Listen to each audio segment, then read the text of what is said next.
But in the second half, it looked like the offense moved the ball a lot. I can only talk about one side. So obviously, we took a lot of shots, we had a lot of opportunities, and we made some plays. At times, early on, we got kind of off rhythm, with the penalties. So I was excited. It wasn't from a lack of not taking enough shots. Next question.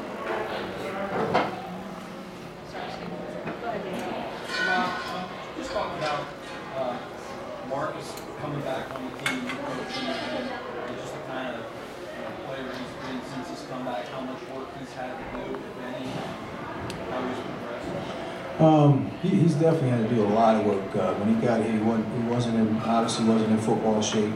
It took him a couple of weeks to kind of get his timing back and all those things that you lose when you play the game for a while. But I think what he's brought is he's brought some veteran leadership. He brings some of those young guys up and watches film with them and things like that. He has a great command of the offense. He's one of the players that you can put in several different positions and he'll be able to get in and really not have much of a drop off. But I think overall, this offseason is going to be important for him. He's going to have to get himself strong, get his strength back. And I think if he can do those things, he'll be able to help us a lot this year. Could you talk a little bit about Ashton Royal, just playing? I think he was a running back and not a quarterback. Yeah, he was at running back. He was at receiver quite a bit. He did throw the ball, when we pitched him the football. But I think, you have a young player coming in who's very talented. You can label him a playmaker. He has the ability to make plays. He made a big 60-yard run, off a short pass.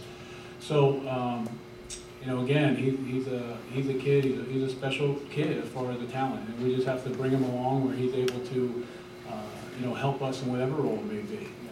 As a dual threat quarterback, as a running back, that's where we had him mostly in the second half of the season, or the second half of spring football, and then putting him out on a slot or outside wide because he's a big, strong, fast, physical athlete. So, we're very fortunate to have him. I think he's going to be a great asset to us offensively, and we just have to keep bringing him along because he's someone that can make a lot of plays.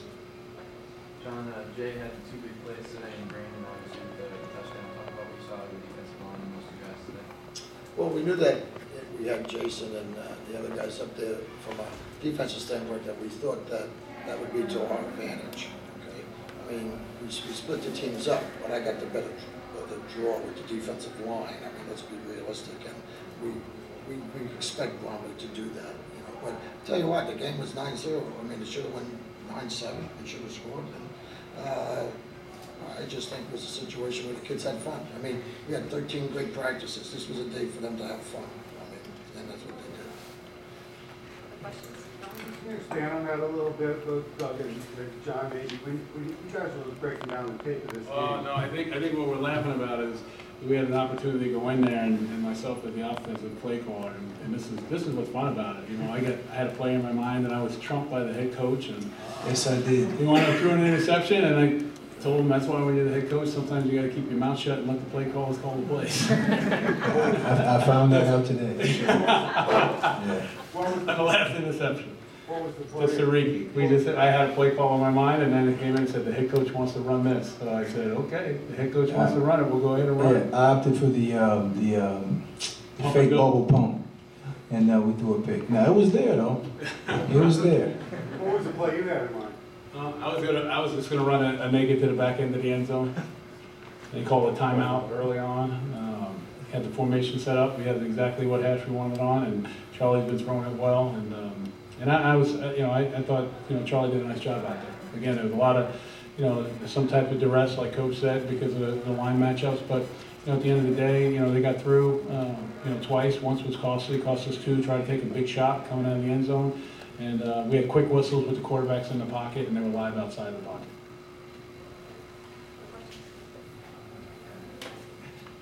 Doug, conditions even applied. Any concerns about special teams, couple of missed field goals there? Is it just I think you always get concerned because it's that, Lickett missed a couple, but Ross, we've been concentrating on him on the left hash. That's where he's had some difficulty.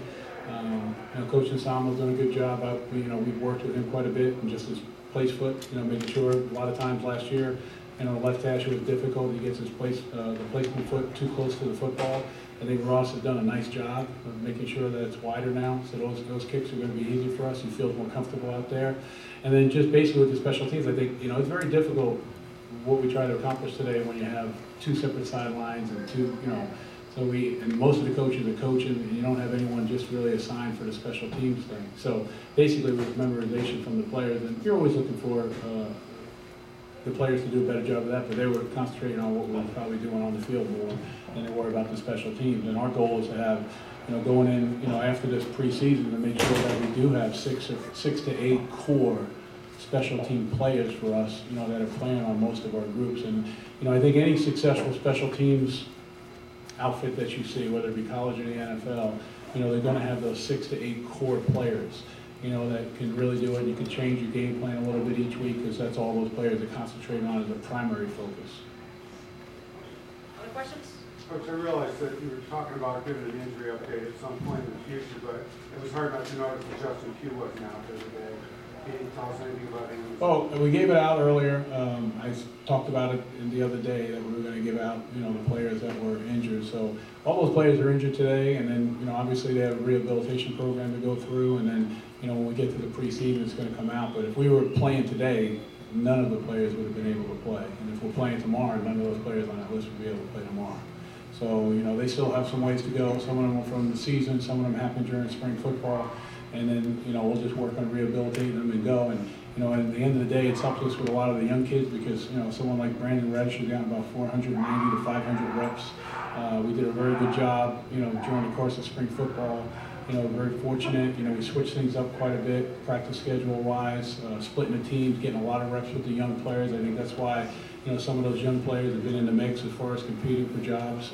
Our numbers are still low, but the opportunities have come. What we did this year differently is we wanted to get the exact reps that we had wanted to do during the spring football, which we did. And we had to do some things, tag off, non-contact, but I look at it, the way we managed the practice schedule, we didn't really have any concussions, really didn't have any injuries from the lack of, or from too much scrimmaging or hitting, and the conditioning was fine. Couple more questions, Mark? Coming out of the spring, coming out of the team performance today, are you satisfied with the improvement you saw overall the first time? We had 13 outstanding days of practice. So, when I look at spring football, I don't put it all in one day, So I look at it as far as the body of work. So when you look at the 13 days, that we had before we split up the team, it's been outstanding. People are getting better. There's a lot of players that, a lot of the younger players from practice 11 to practice 13 made an outstanding push, really saw a jump in their ability.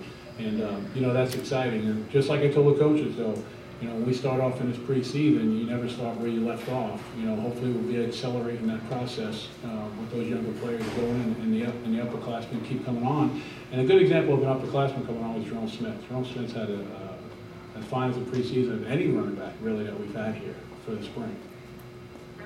Doug and Rob, if you could comment too, specifically, not only today, but through the spring, it looks like Kavina really took advantage of some He's one of the players from 11 to 13. I mean, from practice 11 to 13, and Jeremiah didn't practice the full spring with us.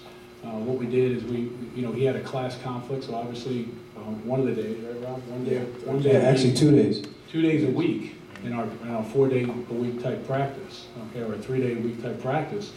Jeremiah was at class, so so maybe it wasn't 11 to 13. When you look at the math of it, and we might have been practiced 6 to 8. So he really has taken on a role where he can really do things, stretch the defense, and he's made a lot of plays recently. I mean, a lot of good football plays against two pretty good corners.